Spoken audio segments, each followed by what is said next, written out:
Is it better to be good or to be perfect?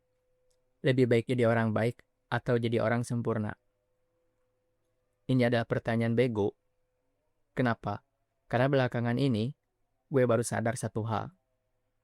Mencari jawaban yang benar dan mana yang salah di dunia ini adalah pekerjaan paling sia-sia. Di dalam kehidupan nyata, gak ada itu yang namanya yang jawaban benar atau salah secara mutlak. Semuanya abu-abu, semuanya saling berhubungan, dan semuanya tergantung siapa yang megang kendali.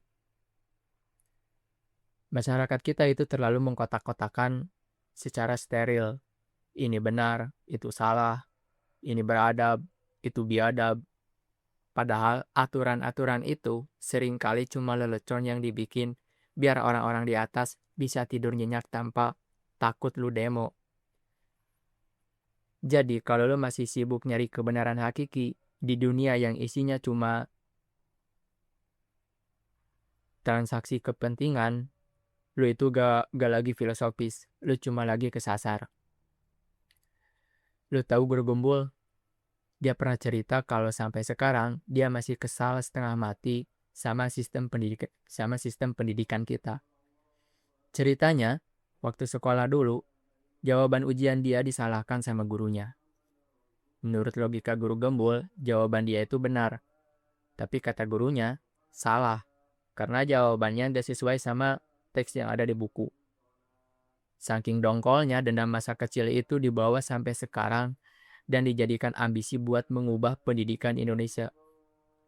Satu orang baper karena nilainya disalahkan, akhirnya jadi personal branding seumur hidup.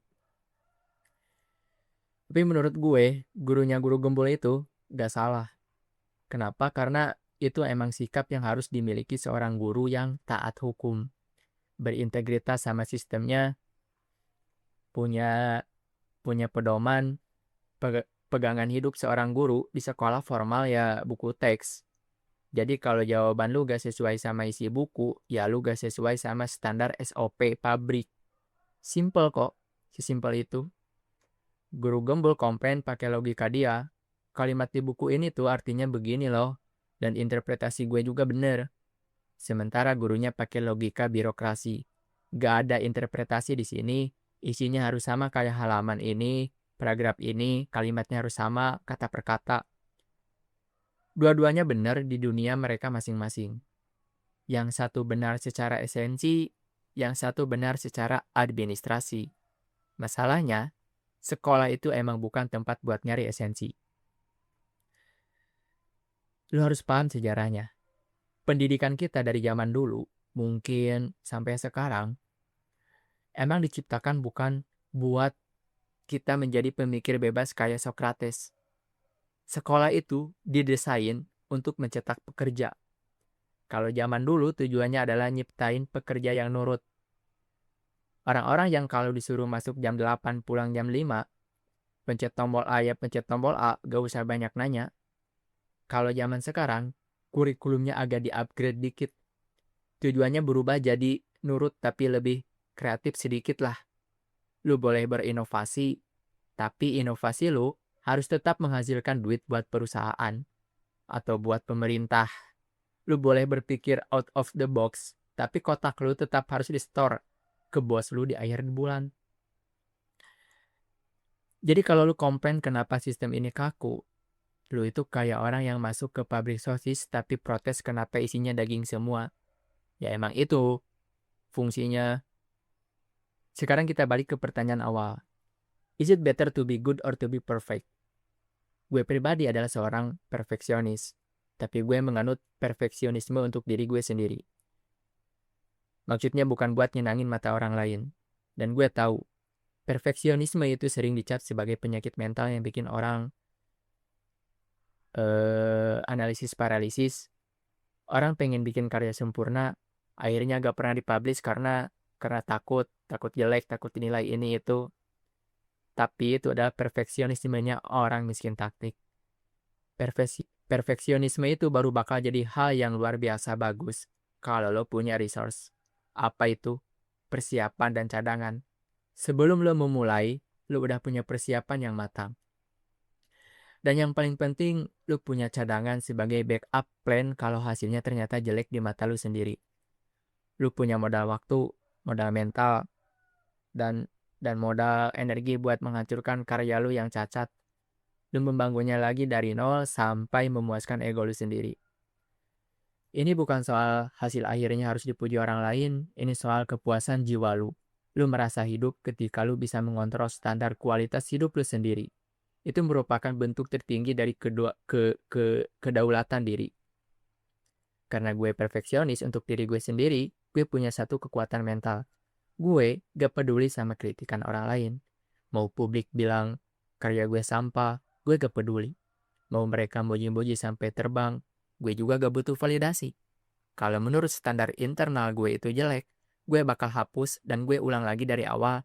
Terserah opini publik mau apa, gue gak peduli. Tapi gue punya sifat pragmatis yang agak predatoris di sini. Gue emang gak peduli sama cacian lu. Tapi kalau di dalam kritikan lu yang kasar itu ada satu poin referensi atau sudut pandang baru yang bagus untuk dikembangkan, menebak apa yang gue lakukan, gue bakal ambil poin itu. Gue rampok ide lu, gue jadiin referensi buat jadi kacamata gue. Dan gue buang sisa bacotan lu ke tempat sampah. Gue memperlakukan kritikus bukan sebagai manusia yang harus gue dengerin opininya, tapi sebagai bank data gratis. Gue pakai data lu buat bikin diri gue lebih sempurna, sementara lu tetap jadi komentator miskin di kolom komentar. Adil kan? Tapi ada masalah terbesar dari orang perfeksionis adalah ketika mereka harus bekerja dalam kelompok. Lu pasti pernah kan kerja kelompok di kampus, atau lu kerja di kantor deh. Dan lu ketemu sama manusia-manusia mediocre yang kerjanya asal kelar. Dulu gue bodoh. Gue berusaha maksain standar perfeksionis ini ke orang-orang di sekitar gue. Gue marahin mereka, gue ceramain mereka soal kualitas. Hasilnya, mereka malah sebel. Dan lu pasti dijauhi. Lu gak bakal diajak. Tapi kerjaan tetap berantakan. Sampai akhirnya gue sadar satu kebenaran yang agak brutal. Lu tidak bisa mengubah manusia di sekitar lu, tapi lu bisa mengubah manusia di sekitar lu. Maksudnya gini, lu gak akan pernah bisa merubah sifat malas atau sifat orang-orang di sekitar lu. Itu di luar kendali lu, tapi lu punya kuasa penuh untuk mengganti mereka dengan manusia yang baru. Di dunia ini ada 8 miliar manusia. Lu bukan satu-satunya orang gila yang punya standar tinggi dan perfeksionis. Alih-alih lu buang energi jadi nabi yang berusaha menyadarkan anggota kelompok lu yang malas, mending lu pecat mereka dari hidup lu. Cari orang-orang baru yang frekuensinya sama brutalnya sama lu. Kesimpulannya adalah, jangan jadi orang baik yang nurut SOP sistem cuma karena lu takut dihukum, dan jangan jadi perfeksionis pengecut yang gak pernah berani melangkah karena takut dikritik. Jadilah perfeksionis yang punya modal, bikin standar lu sendiri, kuasai resource lu, manfaatin bacotan musuh lu sebagai data. Dan kalau circle lu isinya orang-orang mediocre, jangan didebat deh, langsung ganti. Dunia ini terlalu seru kalau lu habisin cuma buat jadi kacung yang nunggu jawaban benar dari buku teks. Oke.